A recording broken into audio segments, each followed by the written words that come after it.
একটুক বলার কারণে যদি জেলে যাওয়া লাগে, একটুক বলার কারণে ইনসাফের রাষ্ট্র কায়েমের কথা বললে যদি হাতির মতো গুলি খাওয়া লাগে, গুলি খাইতে রাজি আছি, জেলে যাইতে রাজি আছি, রিমান্ডে যাইতে রাজি আছি, তবুও বাতিলের কাছে আপোষ করা যাবে না, মাথা নত করা যাবে না।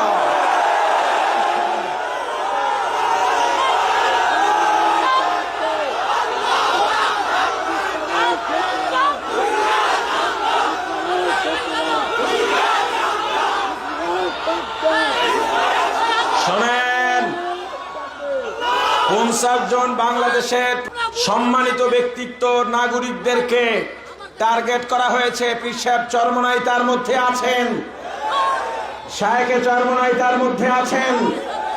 আজকে আমাদের আমির, আমাদের কলিজার টুকরা হযরত পীর সাহেব চরমনাইকে আমরা এখান থেকে আশ্বস্ত করতে চাই, কোন রক্তচক্ষুকে ভয় পাবেন না। যতই এলার জারি করা হোক, আমরা আপনার ডাইনে আছি, আমরা আপনার বামে আছি, আমরা আপনার সামনে আছি, আমরা আপনার পিছনে আছি।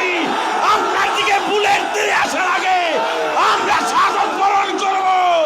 আমাদের বুকে আগে গুলি লাগবে, তারপরে আপনার দিকে যাবে।